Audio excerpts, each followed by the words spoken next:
জনমূৰি ধাৰ প্ৰতিজন অসমীয়াৰ মনত জনমূৰি ধাৰৰ কথা কৈছে। আমি পোনপটীয়াকৈ সেই দৃশ্যটি পাইছোঁ। মই মূৰত লৈ আহিছে আমি সেইপিনে সোমাই যাব।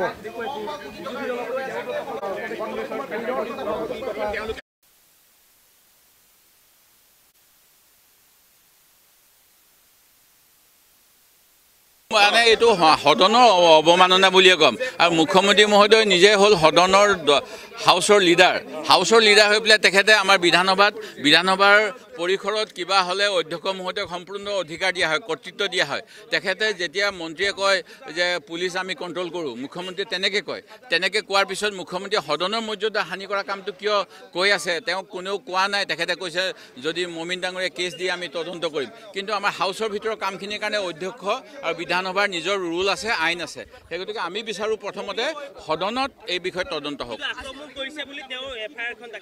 সেইবিলাক এতিয়া চাওক, FIR দিয়াৰ লগে লগে দুখ প্ৰমাণ নহ'লেতো দোষী নহয়। আমাৰ দেশৰ সংসদীয় ব্যৱস্থাত যি আইন প্ৰণয়ন কৰা হ'ল, আইনত কৈছে নট গিল্টি টিল প্ৰুভড। এতিয়া প্ৰুভ কৰিব লাগিব। সেই গতিকে প্ৰুভ কৰিবলৈ হ'লে বিধানসভাৰ CCTV কেইটা উলিয়াব লাগিব। সেই CCTV ফুটেজবিলাক যাতে ভালকৈ থাকে, তাৰ কাৰণে মই 23 তাৰিখৰ দিনাই স্পীকাৰ মহোদয়ক অৱগত কৰিছোঁ। সেই গতিকে আমাৰ অল পাৰ্টিৰ এখন হাউচ কমিটি স্পেচিয়েলি ফৰ্ম কৰি দিয়ক, CCTV ফুটেজ পৰীক্ষা কৰক, আৰু যদি সদায় দুখ কৰিছে তেওঁক শাস্তি দিয়ক। আমি কোনো দোষীক প্ৰটেকশ্যন নিদিওঁ কংগ্ৰেছ দলে, কিন্তু আমি বিনা দুখত কাৰোবাক জাতি ধৰ্মৰ নামত শপত খোৱাৰ পিছত বৈষম্য কৰিবলৈও নিদিওঁ। ইমান ঋণৰ বোজা এইখন চৰকাৰে চপাই দিছে।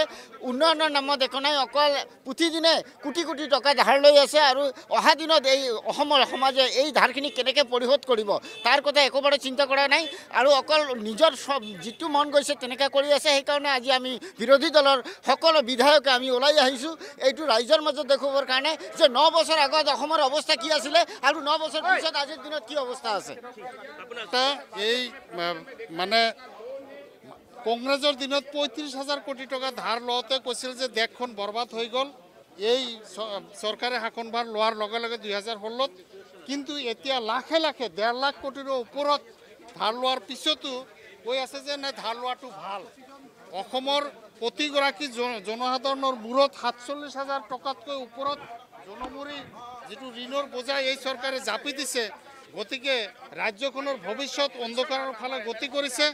এই চৰকাৰৰ দিনত য'ত এটা ধাৰণা দিয়া হৈছে যে ঋণ লোৱাটো ভাল, সেই কথাটোৱে আমাৰ ৰাজ্যখনৰ ভৱিষ্যত যে অন্ধকাৰ তাৰ পৰা বুজা যায়। আপোনালোকে পৰিয়াল এটা চলালে, ঋণ লৈ পৰিয়াল এটা চলালে ভাল নে বেয়া অসমৰ সৰ্বসাধাৰণ ৰাইজে বুজা উচিত।